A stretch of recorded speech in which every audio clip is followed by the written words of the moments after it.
Bienvenidos a esta clase de instalaciones y aplicaciones de energía para quinto año. Seguimos con el tema de instalaciones de vapor y nuevamente retomamos el tema del ciclo Rankine. Ya habíamos visto el diagrama de instalación y ahora vamos a volcar este diagrama al diagrama TS o diagrama entrópico. Recordemos, en este diagrama tenemos en el eje de las Y a la temperatura y en el eje de las X a la entropía. Vamos a ver entonces y a comenzar desde el punto número 1 y hacer el ciclo hasta el punto número 1 nuevamente, pasando por los 6 puntos típicos del ciclo Rankine. Punto número 1, encontramos al fluido en estado líquido. Va a tomarlo la bomba y va a llevarlo al punto número 2. Comencemos por el punto número 1. Decimos que estamos a baja presión, a presión de baja, y en estado líquido. Así que vamos a ver dónde en la campana del lado izquierdo, recordemos que de este lado vamos a tener todo líquido, nos corta la campana con la presión de baja. Lo encontramos aquí en el punto número 1. Desde este punto va a tomar la bomba el fluido en estado líquido y va a llevarlo al punto número 2. Cuando lo hace, la bomba eleva su presión, por ende hay una elevación de la temperatura también. Sabemos que toda transformación que es a través de una bomba, un compresor o una turbina es isentrópica, por lo tanto va a ser una línea vertical. Por eso, desde el punto 1 al punto 2 que se lleva a cabo en la bomba es una línea vertical. ¿Dónde se encuentra el punto número 2?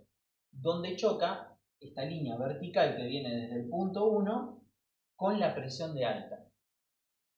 Sí, ese va a ser el punto número 2. Como estamos de este lado de la campana, el punto número 2 sigue teniendo a nuestro fluido en estado líquido, sigue siendo agua líquida. La bomba va entonces del punto número 1 al punto número 2. ¿Qué hace ahí el fluido? Lo hacemos pasar por un elemento, un equipo que se llama economizador. El economizador, como vimos, aprovecha los humos calientes que salen de la chimenea para empezar a precalentar el agua antes de que llegue a la caldera. Con eso optimizamos el rendimiento.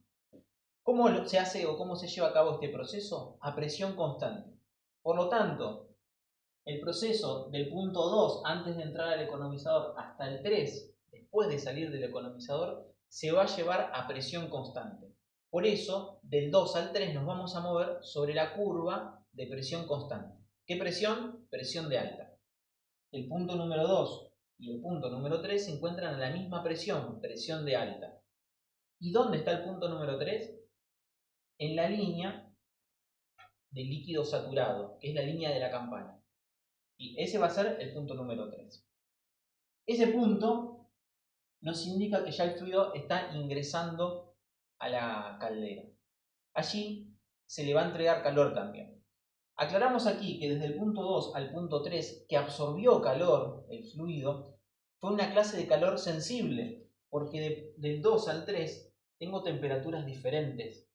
Por lo tanto, adquirió calor del tipo sensible. Pero en la caldera, que va a experimentar la transformación de 3 a 4, va a seguir adquiriendo calor, pero no va a ser calor sensible, va a ser calor latente.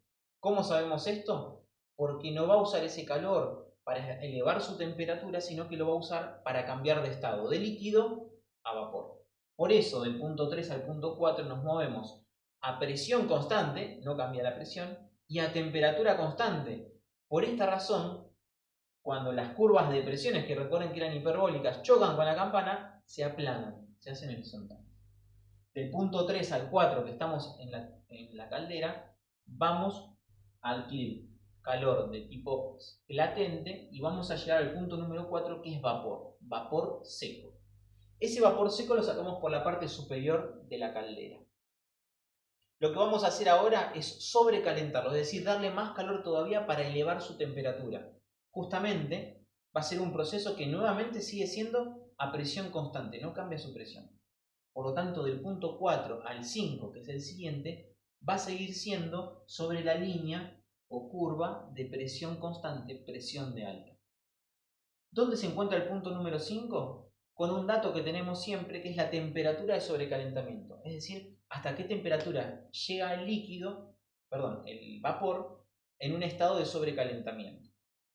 Así que, El punto número 5 va a estar sobre la línea o la curva de presión constante, presión de alta, hasta que choque con la temperatura de sobrecalentamiento, que la podemos medir en el eje de la cinta. Allí el fluido pasa de 5 a 6, que es la transformación que se lleva a cabo en la turbina. Esta transformación, como dijimos, es isentrópica, por lo tanto va a ser vertical. Vemos que el punto 5 al punto 6 es una transformación vertical isentrópica. ¿Qué pasa con el fluido? Se expande. Lo podemos ver en la turbina, que comienza con una dimensión pequeña y termina con una dimensión grande. Eso permite que algo que estaba comprimido pase a tener menos presión. Por lo tanto, del punto 5 al punto 6 vamos a pasar de presión de alta a presión de baja nuevamente.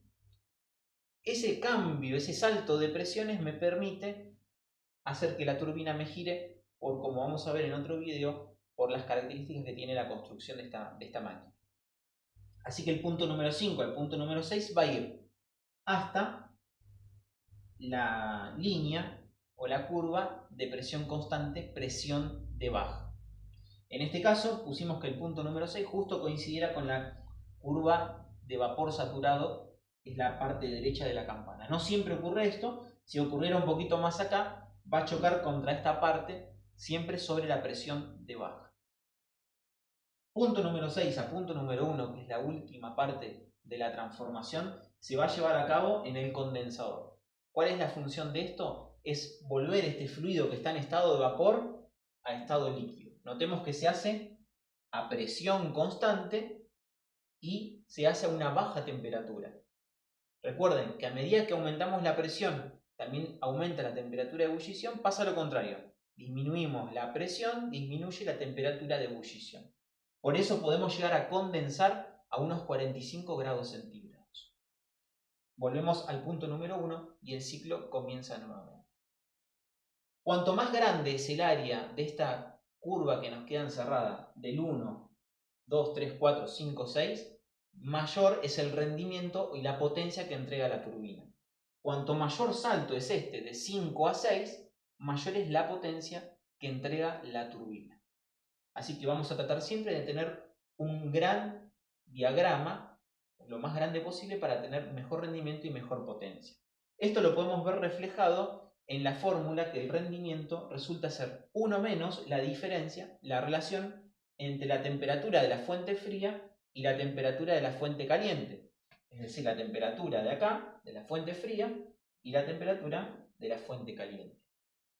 El proceso va a tener mayor rendimiento cuanto más presión y temperatura de alta tengamos, porque se va a agrandar hacia arriba, o cuanto menos presión y temperatura de baja tengamos.